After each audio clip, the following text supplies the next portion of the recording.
Joyeuse Flyer et recoucou, le revoilou, c'est Enrique, c'est moi. J'espère que je vous ai manqué parce que vous m'avez beaucoup manqué.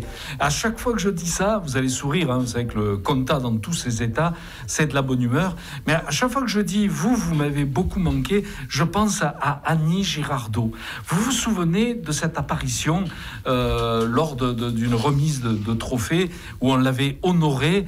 Elle m'avait bouleversé. Alors, je ne sais pas, vous, jeunes et moins jeunes, si vous étiez devant le téléviseur à ce moment-là, mais quand elle a dit au cinéma, je ne sais pas si je lui ai manqué, mais lui m'a beaucoup manqué, j'avoue, elle m'a soutiré une larme. Bon, voilà, on n'est pas là pour pleurer, on est au contraire, vous le savez, depuis pas mal de lundis, dans la bonne humeur.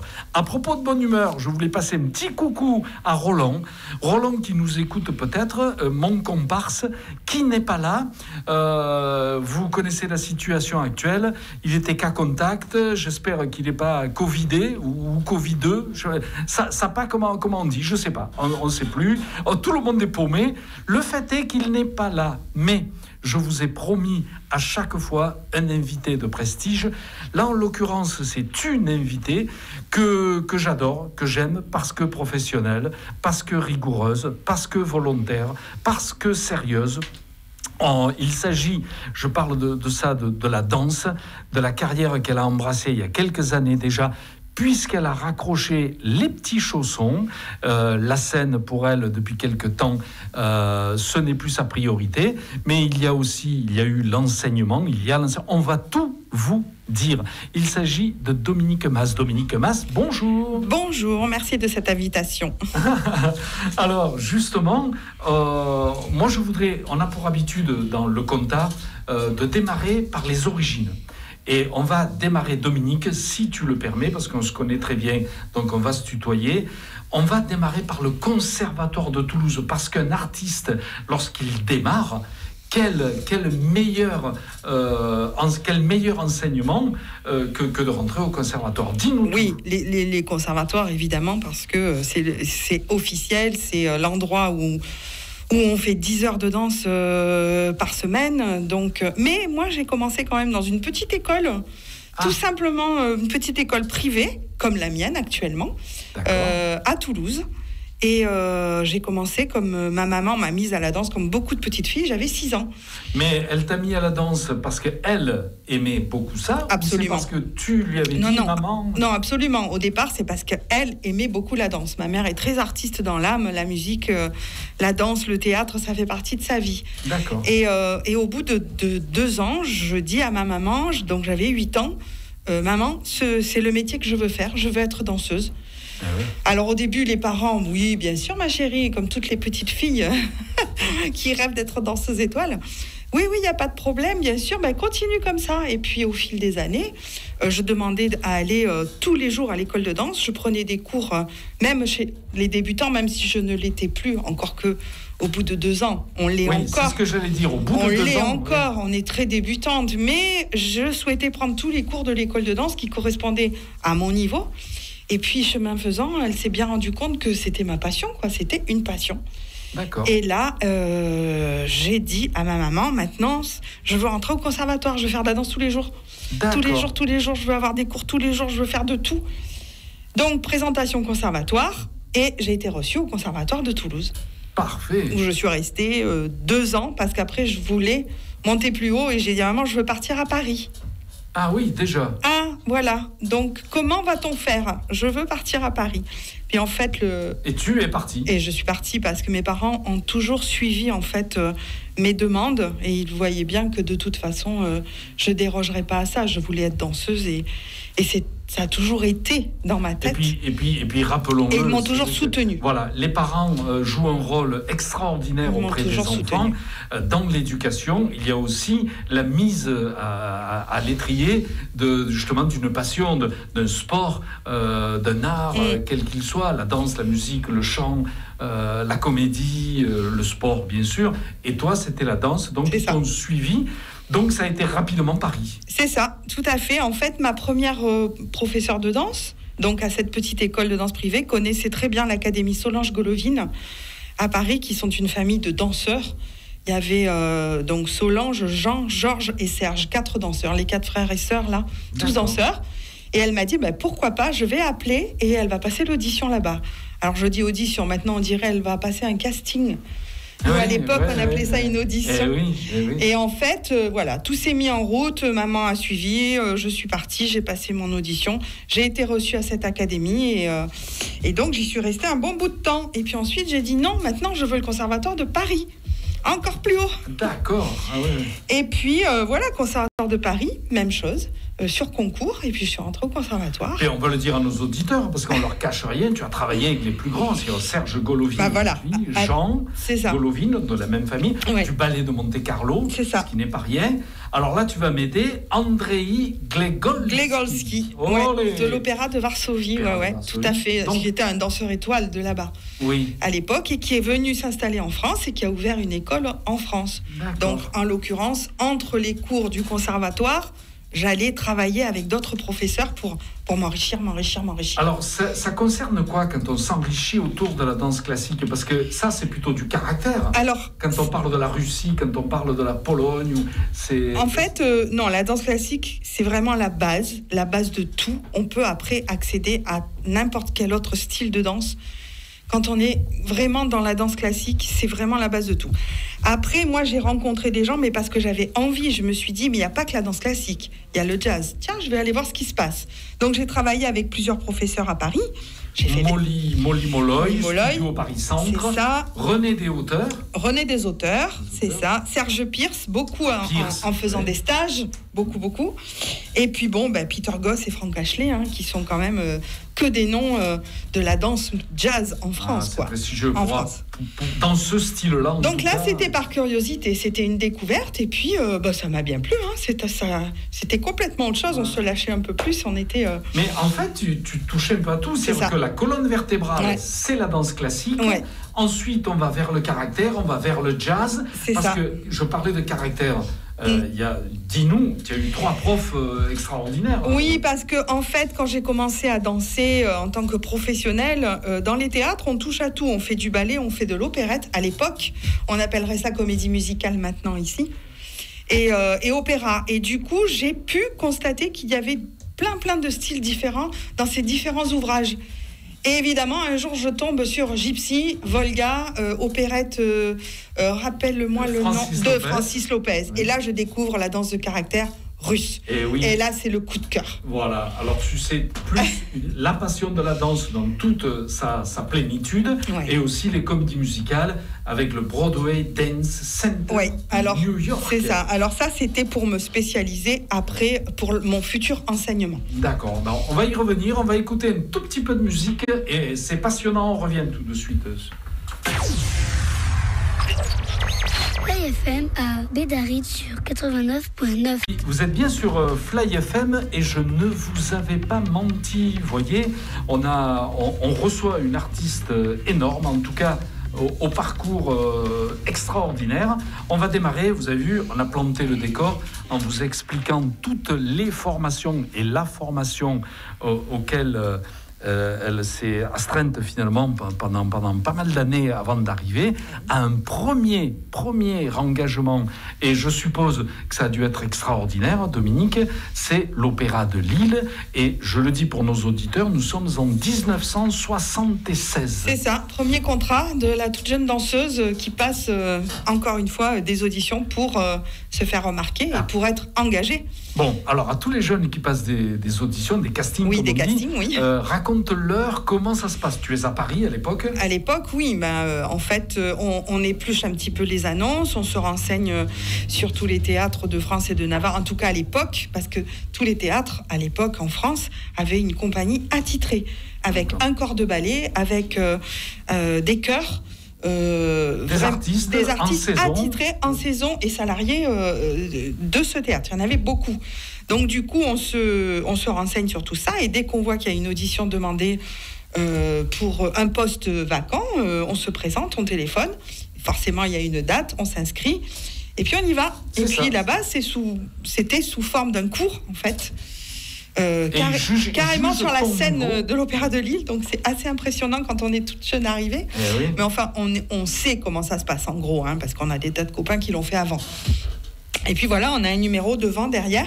Et puis on fait une barre, et une barre classique, c'est-à-dire un échauffement classique, un milieu avec des prouesses techniques.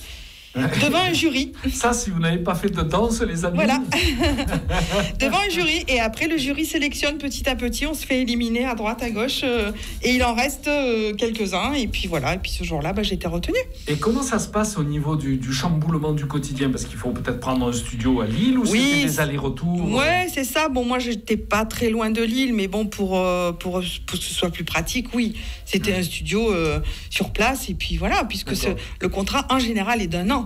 Renouvelable ou pas, donc du coup c'est mieux d'être sur place, ça c'est clair. Voilà, et rapidement après, je vois l'année d'après, c'est directement dans une compagnie. Alors là, c'est une compagnie itinérante, voilà, parce que j'avais gardé mes contacts avec l'Académie Solange Golovine, et donc Jean avait monté sa compagnie, et il m'avait dit, si un jour j'ai une place, j'aimerais bien que tu rentres avec nous, parce qu'on se connaissait depuis longtemps, puisque je prenais des cours avec lui.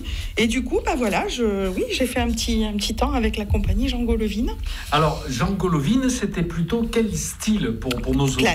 Classique. Toujours classique. On reste dans le classique. Ouais, classique et néoclassique. D'accord. Alors, néoclassique, on va dire qu'il y a moins de tutus, mais il y a quand même les pointes. Voilà, et un peu plus moderne, on va dire, sur pointe. On appelle ça le néoclassique. Ah oui. Ouais. D'accord. Et puis alors, bon, pour les plus anciens, pardonne-moi Dominique, mais là, qui se souvient du théâtre, le prestigieux théâtre Mogador à Paris? Alors ça a été les années 78, 79. C'est énorme parce qu'il montait des spectacles, Mogador à Paris. Là, il y a eu quelques concerts, je pense. Non, mais il existe toujours ce théâtre à Paris. Oui, il existe, mais il n'y a que des concerts. Alors qu'avant... Non, maintenant, il y a de la comédie musicale aussi. Mais c'est vrai qu'à Mogador, à l'époque, on faisait beaucoup d'opérettes et du ballet. Ah, quoi? On m'aurait menti. Non, beaucoup d'opérettes et du ballet. Encore des comédies musicales. Mais il y a toujours des spectacles et beaucoup de comédies musicales maintenant à Mogador. Oui, et tu y as fait une rencontre extraordinaire là-bas. Il y avait des grands noms prestigieux de la danse qui étaient très populaires. Comment s'appelait-il cet homme? Monsieur Jacques Chazot, non? C'est ça? Je suis obligée de te rafraîchir la mémoire. C'est vrai que j'ai travaillé dans un ouvrage où il était directeur de la danse là-bas, Monsieur Chazot, tout à fait. Jacques Chazot. Alors attention, les plus jeunes là, ils connaissent pas du tout. Ils se disent c'est quoi? C'est une bestiole? C'était un homme. C'était un danseur. Un danseur mondain. Un danseur. Il est devenu danseur mondain, mais au départ, il est quand même danseur classique. Ah oui. Voilà. Puis après, avec l'âge, on se recycle comme on peut. Il est devenu danseur mondain. Puis je pense qu'il faisait un peu partie de la jet set, donc tout le monde le connaissait. Et j'ai une petite anecdote avec lui. On travaillait le Valse de Vienne, un ouvrage qui s'appelle Valse de Vienne. Grande opérette. Et j'ouvrais le rideau toute seule en scène, et c'était le Beau Danube bleu qui... Ah oui. Et je rentre toute seule, je suis en pause, le rideau se lève, je commence à travailler, à danser, et qu'est-ce que je vois? J'avais gardé au pied mes jambières en laine. Oh là là, de répétition, mes jambières de chauffe, exactement. Je suis allée me placer, je les ai gardées. Bon, voilà. Petit avertissement. Est-ce qu'il y a eu une incidence? Oui, un avertissement quand même. Oui, bien sûr. Mais ça, c'est le genre de choses qui ne m'est plus jamais arrivé après, quoi. Oui, mais c'est fou. Oui. Et alors, d'autant que quand même, le parcours, là, on continue, à part le théâtre Mogador, donc démarrage Opéra de Lille, je le rappelle pour nos auditeurs, théâtre Mogador, on arrive au théâtre de la Porte Saint-Martin, théâtre de la Renaissance. Tout ça, souvent, ce sont des opérettes, parce qu'on donnait beaucoup de comédies musicales et d'opérettes classiques. Et de l'opéra aussi. Et de l'opéra. Oui, des œuvres d'opéra. Au théâtre de la Porte Saint-Martin, je sais, c'était Rosemary. Oui, tout à fait. C'est quelque chose dont je me souviens très bien. C'est ça. Théâtre de la Renaissance, je sais... beaucoup à l'époque des opérettes de Francis Lopez. C'est ça. Beaucoup. Donc, un peu tout, du Vincent Scotto aussi, pas mal. Et en opéra, tu peux nous dire ce que tu as dansé? J'ai travaillé Faust, l'opéra d'Aran, Aïda. Le Faust, on parle du Faust de Gounod. Oui, tout à fait. Tout à fait. Il y a un énorme ballet au 3e acte. Vraiment énorme ballet de 20 minutes quand même. Donc, super. C'est sportif. Comme voilà, Aïda, qu'est-ce que j'ai dit juste avant? Faust. L'opéra d'Aran. J'ai beaucoup travaillé l'opéra d'Aran. Ah, opéra de Bécaud. De Gilbert Bécaud. Qui ne se joue plus, et je me demande pourquoi, parce que c'était un chef-d'œuvre. C'est un chef-d'œuvre. Eh ben, ça va magnifique. Ça va me permettre de pousser un coup de gueule, figure-toi, Dominique, parce que je râle souvent, assez souvent ça m'arrive, je trouve qu'on ne fait pas assez référence à Monsieur Gilbert Bécaud. On en parle rarement dans les médias, rarement à la télévision. Je veux dire, je n'ai rien contre Claude François et Johnny Hallyday. Tous les 15 jours, il y a un film, il y a un documentaire et tout. Mais notre regretté Gilbert Bécaud, et grâce à l'opéra d'Aran, ça nous permet d'en reparler encore. Quel talent, quel artiste international. Il a eu des chansons avec Pierre Delanoë, qui était son auteur de chœur, je crois aussi, qui lui a écrit beaucoup de textes. C'était extraordinaire. Enfin bref, on n'est pas là pour régler des comptes. J'ai eu cette chance-là. Oui, bravo, si tu as pu, parce que ça devait être magnifique. Voilà, et puis bien d'autres, bien sûr, Carmen, tous ces grandes œuvres-là qui comportent des ballets énormes. Roméo et Juliette. Et puis avec du caractère aussi, voilà, parce qu'il y en a certains, puis les costumes. C'est ça qui nous permet en fait de toucher à tous les styles, donc c'est très enrichissant. Eh bien écoute, on a déjà fait un bon petit parcours. Restez avec nous les flyeuses et les flyers, parce que ça continue de plus belle. À tout de suite.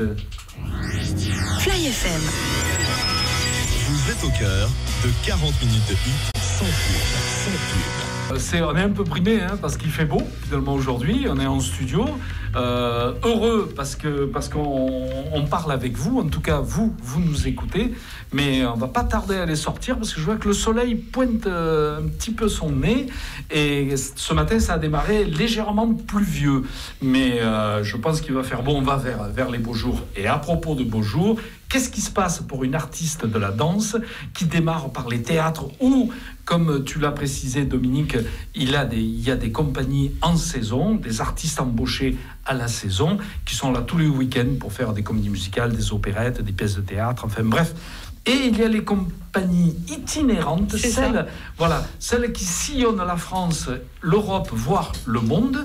Et après, donc, le théâtre de la Porte Saint-Martin, le théâtre de la Renaissance et Mogador, tu te retrouves. Alors, est-ce que là, tu as passé une audition pour entrer à l'atelier lyrique et chorégraphique de Paris? Ben oui, comme toujours, on passe à chaque fois. À chaque fois, les directeurs et les chorégraphes ont besoin de voir la personne qu'ils vont faire travailler. Oui, mais alors, dans une compagnie comme celle-là, on va te demander à la fois peut-être d'avoir des bases classiques, c'est sûr. Obligatoire. D'accord là-dessus. Mais du caractère. Tout à fait. Parce que si cette compagnie décide de monter une opérette, c'est un style. Oui. Un opéra, les bases classiques sont toujours là. Et puis peut-être aussi des choses plus populaires, des tournées, des hommages. Donc il faut toucher un peu à tout. Et toujours. Ta formation le permettait. Le mieux, c'est ça. La meilleure chose qui puisse arriver à une danseuse, c'est d'essayer d'être assez polyvalente. Voilà, avec une technique de base et de rigueur au départ. Oui, en fait, pour durer et pour pouvoir travailler dans divers ouvrages, le mieux, c'est d'avoir aussi des compétences. Ouais. Après, je pense qu'il y a des artistes qui seront plus techniques et il y en a d'autres qui auront plus de charisme. Oui. Voilà, qui seront peut-être un peu moins bons en technique, mais qui vont dégager tellement quand ils vont danser que ça, c'est important. Aussi, il y a des chorégraphes qui recherchent ça aux États-Unis. Ouais. Aux États-Unis, on embauche des grands, des petits, pas des gros, bien sûr, mais des enrobés, des très fines et tout. Mais parce qu'à l'audition, elle a un caractère, c'est ça que je veux. Et lui aussi, lui me plaît, parce que chacun a son tempérament. Et les Américains, pour ça, vraiment, c'est chapeau, parce que il n'y a pas que la technique et le physique qui comptent. Et oui, à partir du moment où un artiste de la danse, du chant, de la musique a un charisme et il s'adapte, c'est magnifique. Et ça, moi, je l'ai bien vu quand j'ai fait tous mes stages au Broadway Dance Center et que j'en ai profité pour aller voir tous les spectacles de Broadway. C'est ça, quoi. C'est fabuleux. D'ailleurs, dans les années 85, au-delà des tournées, avec l'atelier lyrique et chorégraphique de Paris, dont le directeur était monsieur Nick Varland, c'est un homme formidable. C'était super, ouais. Il avait très humain. Oui, très humain. C'est comme un producteur qui faisait les marchés, je me comprends. Il achetait plein de costumes, il rachetait des ouvrages et il en faisait créer. Et puis il partait en tournée. Et on partait en tournée dans toute la France. Le chanteur de Mexico, la Belle de Cadix, Carmen, Faust, Aïda. Je sais qu'il a monté des spectacles de fous qui partaient sillonner la France. C'est ça. Dans les théâtres de France et de Navarre. Donc j'en connais, peut-être 50% en gros. Bien sûr. Et ça permet à l'artiste aussi de se roder dans des tas d'ouvrages. Et notamment un que je connais aussi bien pour y avoir joué aussi à cette époque-là, My Fair Lady. My Fair Lady. C'est ça. Ça, c'était un bonheur. Ah oui, comédie musicale américaine et reprise par... au niveau chorégraphique, c'était Monsieur Glover. C'est ça. Je crois. Denis Glover. Voilà, qui était venu remonter... tout ça, et on a travaillé avec des artistes extraordinaires comme Claudine Coster, Dominique Tirmont, Robert Manuel, c'est ça. Georges Descrières, le monsieur Arsène Lupin de l'époque. C'est ça. Ah non, c'était vraiment voilà. Ouais, Arsène Lupin qui revient à la mode là maintenant, on le voit en série. Et c'était quand même des tournées où on se déplaçait à 40-50 artistes à l'époque. Vraiment. Oui, et moi, la question que je me pose, c'est que, on voit tout le plaisir que tu as pris, c'est des compagnies énormes, bien sûr, mais quand les jeunes, actuellement, on voit des comédies musicales, mais les classiques comme My Fair Lady, Cats, il y en aurait d'autres à citer, mais devraient être vus, on devrait les passer dans les théâtres, c'est un peu oublié. Alors que c'est surtout que ça revient très très cher en fait, parce que ça demande beaucoup d'artistes. Le montage financier. Et c'est chose qui n'est point évidente. Et c'est vraiment dommage parce que c'est extraordinaire. Il y a des airs fabuleux. Mais tout le monde, on en passerait là, tout le monde connaîtrait quoi. Je veux dire, c'est rentré vraiment dans le répertoire de la comédie musicale. Oui, et ça donnerait du plaisir aux gens qui aiment la comédie parce qu'il y a des scènes de bureau énormes, il y a des scènes de danse, des scènes de musique. Du chant, les musiques sont connues. C'est vrai qu'elle est vraiment complète, cette comédie musicale. C'est extraordinaire. Et après ça, tu te poses. Oui. Apparemment, je vois, parce que dans les années 87, alors entre-temps, quand je dis tu te poses, tu t'es jamais vraiment posé, parce qu'en 85, il y a l'agrégation. Oui, alors ça n'existe plus, mais à l'époque, avant qu'on ne crée le diplôme d'État, il y avait cette agrégation qui était faite pour l'enseignement de la danse. C'est-à-dire que pour des danseurs, évidemment, on va arrêter la scène assez tôt, comme un footballeur arrête le ballon assez tôt, et à partir de là, après, on devient chorégraphe ou on se dirige sur l'enseignement ou autre. Après, il faut avoir un côté, une âme pédagogique pour l'enseignement. Et donc, moi, j'ai passé à la Fédération nationale interprofessionnelle de la danse. Maintenant, ça n'existe plus. Mais à l'époque, c'était quelque chose qui nous permettait de dire, elle a tout ce qu'il faut, elle peut enseigner. Je tiens à dire à mes auditeurs aussi, pardonne-moi, mais c'est que tu as aussi ton diplôme d'État. C'était peut-être l'équivalent, mais le diplôme Alors en fait, le diplôme que j'ai, c'est parce que, de par mon parcours professionnel, du début et surtout de formation, je l'ai obtenu d'office. Quand on fait les grandes maisons comme les conservatoires ou l'Opéra de Paris, on va jusqu'au bout des études et on obtient d'office le diplôme d'État. D'accord. Donc ça fait quand même un bagage sérieux parce que entre 85 et 90, donc il y a tout ça. Moi, quand je dis que tu es passé à autre chose, en fait, tu t'es pas arrêté du tout, mais tu as quitté un peu Paris. Pour repartir à Reims, parce qu'il cherchait aussi en saison ou en compagnie. Oui, c'est ça, j'ai signé des contrats à l'Opéra de Reims, tout à fait. C'était une aventure. C'est en fait, l'artiste dans toute sa splendeur, le nomade, le saltimbanque. Voilà. Et c'est difficile de cumuler à la fois une vie d'artiste et une vie de mère de famille Pour moi, ça l'a jamais été parce que je me suis organisée pour. Donc, il faut être bien entouré dans ces cas-là. Il faut être très bien entouré, c'est ça. Il faut avoir beaucoup. Mais je l'ai été. Donc avec ça les s'est parents, bien passé. Je suppose la famille, les parents. Et le papa de mes enfants, et les grands-parents, et les nounous, et voilà, comme tout le monde en fait. Oui, parce qu'on peut difficilement, comme dans tous les métiers d'ailleurs, genre la personne qui est obligée d'aller travailler à 200 ou 300 km de chez soi, c'est ça. S'il ne peut pas compter sur sa femme, son mari, les papas, mamans, les papis, mamies, bien sûr. C'est une aubaine, c'est un vrai bonheur. La famille a souvent été soudée, je suppose. C'est important pour ta carrière. Oui, complètement. Et donc, ça a été l'Opéra de Reims en soliste. Oui, complètement aussi. pour passer tout de suite après, alors décidément, il y a du rebond, après les productions d'OFA, qui étaient donc l'atelier lyrique, te voilà à la compagnie Igrushki. Oui, bon, ça c'est pareil, c'était une compagnie itinérante qui faisait essentiellement de la danse slave. Oui. Donc, de temps en temps, quand j'avais des jours off, sur là où je travaillais vraiment, on me demandait est-ce que tu es libre pour partir là, faire ci, faire ça. Et voilà. Et ça, c'était vraiment le plaisir, quoi. Là, c'était la découverte pour moi et tellement le coup de cœur pour la danse russe, quoi. Alors, il faut dire pour nos auditeurs, ceux qui n'ont jamais vu un ballet russe, là, en l'occurrence, c'est un style ukrainien, on va dire. C'est ça. Si on n'a jamais vu ça, alors ça tape des talons, ça tape des pieds. J'ai envoyé un post sur Facebook hier à propos des ballets russes. Ah bon? Ouais, c'est alors, allez-y, les amis. Ouais. Parce que moi, j'ai eu l'occasion d'en voir, bien sûr, et c'est à la fois très sportif, très physique. Ah là là, oui. Bon, il faut des bases, parce que... mais ils ont tous des bases classiques. Voilà, tous. c'est droit, c'est équilibre, c'est magnifique, mais c'est impressionnant. C'est très physique. Ouais, c'est physique et impressionnant. On va se radoucir avec un peu de musique, on va revenir à la danse sportive tout de suite. Allez.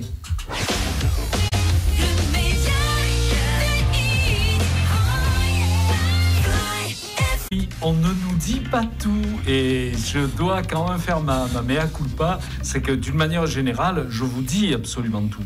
Mais là, j'ai volontairement caché le fait qu'avec Dominique Mas, donc l'artiste que nous recevons ce matin, nous nous sommes rencontrés dans les années 80 et ce fameux atelier lyrique et chorégraphique de Paris, j'ai travaillé avec cette compagnie. Nous avons eu le bonheur de traverser pas mal de théâtres de France et de Navarre en tournée avec My Fair Lady, justement, où j'avais le rôle de Freddie Hinsford Hill, qui était un rôle chanté, avec Claudine Coster et Georges Descrières. C'était énorme. On a passé des tournées, Dominique, superbes. Et c'est la raison pour laquelle nous avons partagé un brin de chemin ensemble et que je connais bien le parcours de l'artiste que je reçois, jusqu'à donc la compagnie Igrushki. Et puis finalement, nous avons pris une décision de descendre parce que à l'époque, tu voulais commencer grâce à tes diplômes et à ton savoir et ton parcours à t'installer, à commencer à professer. Je commençais à envisager l'enseignement parce que, on le sait, l'âge aidant, comme je l'ai dit précédemment, une danseuse ne fait pas une longue carrière jusqu'à sa retraite. On va dire que c'est une retraite de 35-40 ans à peu près pour une danseuse. Et c'est vrai que moi, je venais passer des vacances ici en Provence. Et chaque fois que je repartais, c'était genre, oh non, je repars à Paris, oh non, je voudrais vivre ici.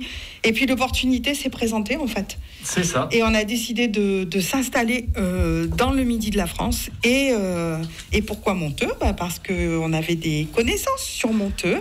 Oui, étant montilien d'origine, voilà. Je lui ai dit, le plus beau coin de France en Provence, c'est Monteux-le-Vaucluse. Voilà. Et on est arrivé, mais tout d'abord, tu as présenté ta candidature à une école qui venait de se monter, qui existe toujours, qui a été en travaux récemment, qui est l'école départementale de musique du Thor, où monsieur Christian Mornay dirigeait l'école de musique, d'où sont sortis des gens extraordinaires comme Alain Musichini, Brugalière, enfin des gens qui ont fait une école d'accordéon et de musique en général. Mais il y a eu du talent. Et oui, il avait envie d'ouvrir une section danse et du coup, je me suis présentée et ça s'est très bien passé. Voilà, et il m'a dit, ok, on va essayer de lancer ça. Donc j'ai commencé en donnant des cours à l'école de musique du Thor. C'est ça que nous appelions l'auditorium du Thor. C'est ça. Et ça a démarré là, et tu as enchaîné sur la MJC de Monteux aussi, qui cherchait un prof. Aussi. Voilà, MJC de Vedène. Voilà, des petites choses à droite à gauche. Oui, en fait, jusqu'à la création. Jusqu'au jour où on s'est dit, on va peut-être monter notre propre école de danse. C'est ça. Et puis ça s'est fait. Oui, et on l'a appelé l'école des arts. Oui, ARTS, tout à fait. Association régionale des travailleurs du spectacle. Du spectacle. Et c'est que du bonheur, là, que de bons souvenirs. Ah oui. Parce que plus de, 250 élèves. Oh oui. Et puis ça fait maintenant 28 ans que l'école existe et existe toujours. Et existe toujours Voilà. sous une autre forme. En fait, Puisque, cette école-là servait d'entrepôt aussi pour des costumes absolument. de la compagnie que nous avions montée, qui Tout à s'appelait fait. le Star Show, Oui. et où, je veux dire, avec beaucoup de bonheur, on sillonnait les routes de France. C'est encore, ça, et puis ça nous permettait d'avoir un local pour les répétitions, pour monter les spectacles, parce qu'on en a monté quand même beaucoup. plus d'une dizaine, Beaucoup. tout public. Donc et du coup, autres. en dehors des cours de danse, on avait ce local pour pouvoir travailler et préparer nos spectacles que nous amenions en tournée. Encore et toujours. Voilà, et l'association régionale des travailleurs du spectacle, donc l'école des arts, servait aussi parce qu'on avait eu une intuition en se disant les personnes qui dansent pendant quelques années, au bout d'un moment s'arrêtent, veulent être profs. Donc il y avait plusieurs profs, et c'est vrai que les danseuses qui étaient dans ton ballet, les filles surtout, qui à un moment voulaient avoir un bébé, voulaient s'arrêter, faire un break, pouvaient le faire grâce à l'école. Oui, tout à fait. C'était possible, on se relayait, peut-être il y en a qui prenaient des cours, il y en a qui donnaient des cours. Voilà, c'est le propre aussi de la danseuse, quoi. Hein.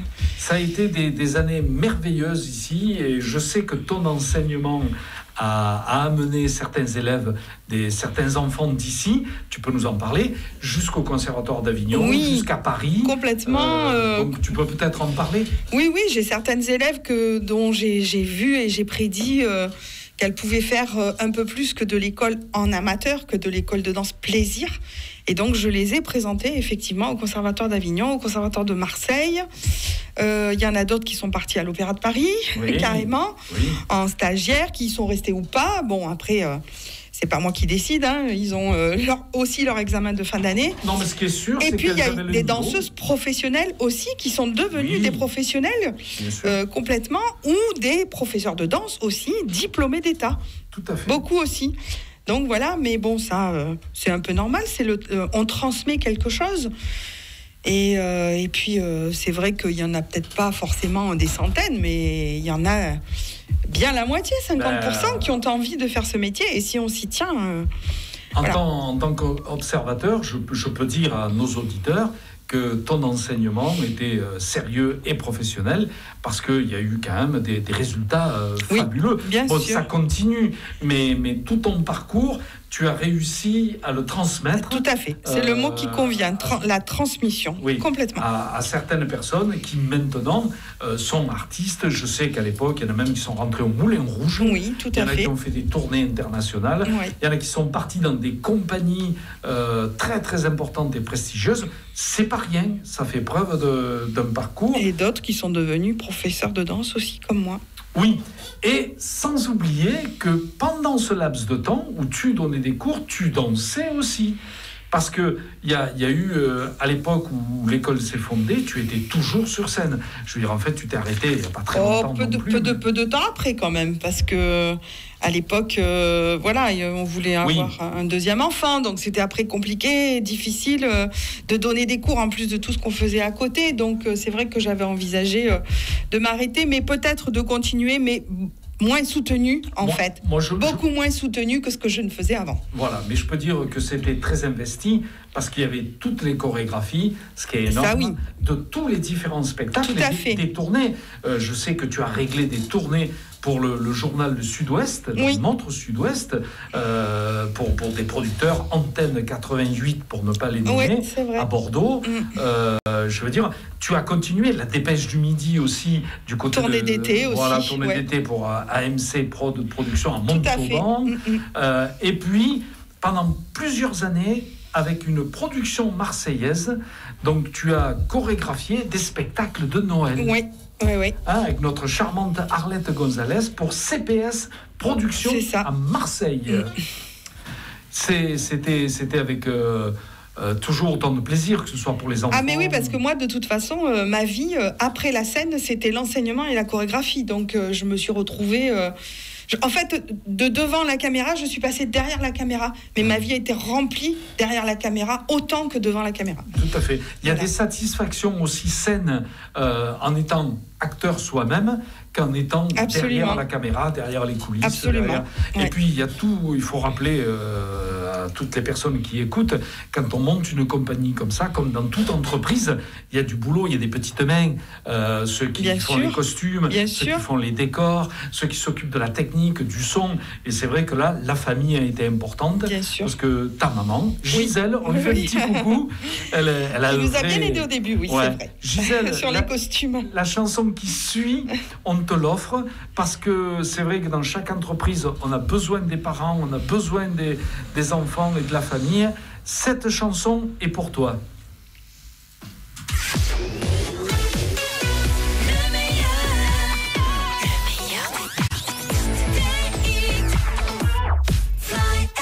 Je le dis tout le temps, ça passe trop vite. Ça file à une allure. On a 1 heure à consacrer à notre invité. Et vous avez vu de certains théâtres, des tournées, des anecdotes, des artistes prestigieux, un parcours super. C'est toujours trop court parce qu'il faudra te réinviter pour rentrer plus dans les anecdotes. Dans les détails. Mais oui, je vais te dire pourquoi. C'est que moi-même, je me place souvent à la place de l'auditeur. Je suis ou dans la voiture ou chez moi et j'écoute par exemple l'émission. Ce qui m'intéresse, ce sont les anecdotes que tu vas nous sortir. Mais pour qu'il y ait des anecdotes autour du théâtre de Dijon, de Saint-Étienne, Monte-Carlo que tu as fait, des anecdotes avec des artistes connus, de tournées, comme l'histoire des... Comment tu appelles ça là, les jambières. Des guêtres de chauffe. Les jambières de chauffe que tu as oubliées sur scène. C'est ça qui est intéressant, en tout cas, moi c'est ce que je pense. Oui, c'est rigolo. Et ça passe très vite, c'est la raison pour laquelle, là maintenant, on va parler de l'enseignement. Oui. Mais l'enseignement, tu as vu la situation depuis quelques mois, parce que tu vis pas sur Mars, donc on est sur la même planète. Conditions sanitaires terribles, gestes barrières, ce qui est normal. Les mains, le machin, tout est fermé. Oui, on a mis en place, comme tout le monde, nous, pareil, ces conditions sanitaires, une entrée, une sortie, la distanciation. Moi, j'ai la chance d'avoir une école de danse qui est très grande, j'ai plus de 300 mètres carrés, donc la distanciation sociale, elle y est sans problème, puisque on va dire qu'un cours peut faire entre 10 et 15, 16 personnes à peu près. Oui. Donc forcément sur 300 mètres carrés, il n'y a pas de souci, quoi. Absolument. Donc on a mis tout ça en place, mais malheureusement, on ne peut pas faire du cas par cas, je pense aussi.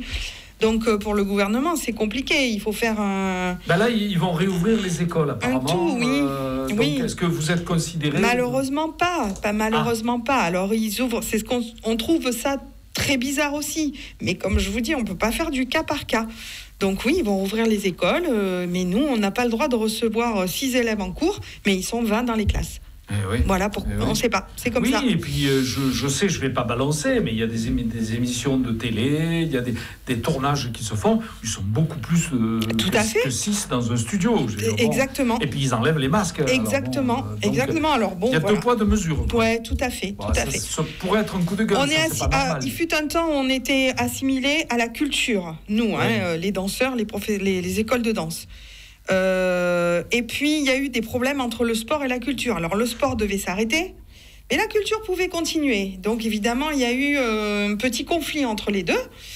Ministère des Sports et de la Culture se sont réunis. Ils ont dit non, on va mettre tout le monde dans le même sac. Donc du coup on a été obligé aussi de fermer, comme les salles de sport. Plus raisonnablement, parce qu'il s'agit, que l'on soit prof, musicien, chanteur, danseur ou autre, d'intermittent du spectacle. Moi, je trouve, parce qu'ils manifestent en ce moment, j'en vois partout, sur le pont Saint-Bénézé à Avignon, machin. Bon, à juste titre, tout le monde râle, on peut comprendre, bien sûr. Problème, mais je me dis qu'il faudrait qu'il y ait un équilibre qui se fasse. Justement, je parle de nos dirigeants avec les intermittents du spectacle, qu'on les aide, qu'on les accompagne pour leur prochain dossier, par exemple. On nous a aidés, cette année blanche, elle nous a été accordée, mais il se trouve qu'elle nous a été accordée jusqu'au 31 août prochain. Mais en fait, en l'occurrence, il aurait fallu qu'après ce 31 août prochain, nous avions pu remonter un dossier de notre statut, qui est l'intermittence, mais malheureusement, on n'a jamais pu retravailler, puisqu'il y a eu à nouveau confinement novembre-décembre, à nouveau confinement mois de mars, là, le dernier. Donc du coup, les spectacles n'ont jamais pu reprendre. Donc du coup, on n'a pas les dates et les heures nécessaires pour remonter un nouveau dossier. C'est ça. Donc là, on espère qu'on va avoir une nouvelle année blanche pour pouvoir se sortir de là, mais rien n'est moins sûr. On ne sait pas, c'est en discussion actuellement. Sincèrement, alors franchement, hein, je pense qu'ils vont faire l'effort. On a aidé, enfin le gouvernement a aidé la France de Macron à aider les restaurateurs, c'est vrai qu'il y a eu beaucoup de choses de faites. Franchement, ça, quand j'entends des gens hurler à la mort face à Macron, je ne comprends pas, parce que je me dis quand même, ça touche la terre entière. En Inde, en ce moment, ils tombent comme des mouches. En France, on arrive à se soigner, les doses arrivent petit à petit. Mais bon, alors on te fait tout un flanc autour de l'AstraZeneca, machin. Mais oh les gars, ça va pas sans risque aussi. Je pense qu'on ne s'en sortira de toute façon. Voilà, je pense qu'il nous accompagne assez qu'avec bien, le vaccin. Qu'on va vers les beaux jours, que ça va faire beau, il faudrait tous se vacciner. Merci. Oui, je pense ça bien aussi. Sûr. Et je le dis, tant pis. Mais bien il sûr. faut, parce que quand on le saura tous, on pourra se faire la bise, peut-être s'attraper. Et puis dans les mois qui arrivent, ça ira mieux. Mais en tout cas, au moins retravailler, c'est ça surtout. C'est ça. Et ce qu'on sait moins concernant les artistes, parce qu'on l'ignore, c'est un peu comme les sportifs. C'est-à-dire que là, le foot, il joue, il n'y a pas de public, mais il joue. Mais un artiste qui a appris un texte de 2 heures, un danseur qui a plus fait de barre, qui a plus vraiment danser, qui ne fait que répéter sans plus. Mais au bout de 6 mois, il a perdu, en tout cas, le côté aiguisé de son métier. Il va pas redevenir mauvais, c'est pas la question, mais il est moins entraîné comme un sportif. Complètement, comme tous ces sportifs qui sont un peu à l'arrêt, qui ont plus de matchs, un artiste qui ne remonte plus sur scène, il est en perte de vitesse. Oui. Franchement, c'est beaucoup moins, comment dire, il faut mettre les bouchées doubles, ils les mettront. Heureusement que ce métier est synonyme de passion. Tout à fait. Parce que la passion sauve. Oui, la passion sauve. La passion peut sauver. Oui, complètement. Et dans tous les domaines. Oui. Dans tous les domaines. Parce que, tu vois, on a parlé des artistes, on a parlé des sportifs, mais il y a nos paysans aussi. Il y a, tu vois, tous les gens là, avec le gel qui est arrivé là, ces derniers temps. Oui, ça, malheureusement, c'est imprévisible. Voilà. Donc, si on élève un peu le débat, de quelle que soit la catégorie, le genre, le style, le métier que tu as décidé de faire, il y a des malheurs dans chaque secteur. Donc je suis d'accord avec toi, la passion sauve de beaucoup de choses, parce que lorsque tu es passionné, que tu te lèves le matin pour aller faire quelque chose qui te plaît, tu es prêt à accepter des trucs très difficiles, des passages délicats, et ça passe toujours mieux. En tout cas, le fait de t'avoir reçu, je pense que nos auditeurs ont compris que tu étais passionnée. Merci beaucoup. Que tu es une vraie danseuse. Je le confirme moi, pour bien te connaître. Je sais que tu as ça chevillé au corps. Oui. Et que ça nous quittera que quand on dira au revoir à tout le monde. Et que jusque-là, en tout cas, moi, ce que j'aurais aimé, c'est qu'on ait une deuxième émission ou une deuxième heure. Et pourquoi pas ? On verra dans quelques temps, peut-être. Après que le Covid nous laisse tranquille, on reparlera peut-être de l'école de danse. Oui, on en parle souvent avec François en se disant on aimerait bien au beau jour faire un podium, faire un petit plein air avec des démos et des choses comme ça. Peut-être même revenir avec mes professeurs de l'école de danse, ça peut être sympathique. Dominique, avec grand gentil, plaisir. Merci beaucoup. En tout cas, on va remercier toute l'équipe qui est avec nous. Romain qui nous a fait le son, qui est lui qui s'y colle à chaque fois à la table de mixage. Merci à toute l'équipe de Fly FM. C'est toujours dans le respect des gestes barrières, parce que nous vous parlons, le dis à chaque fois, nous avons le masque, on a le gel hydroalcoolique, enfin bref. On a tout ce qu'il faut. On est sérieux, du moins jusqu'à présent. À lundi prochain, les amis. Merci beaucoup. Merci à toi.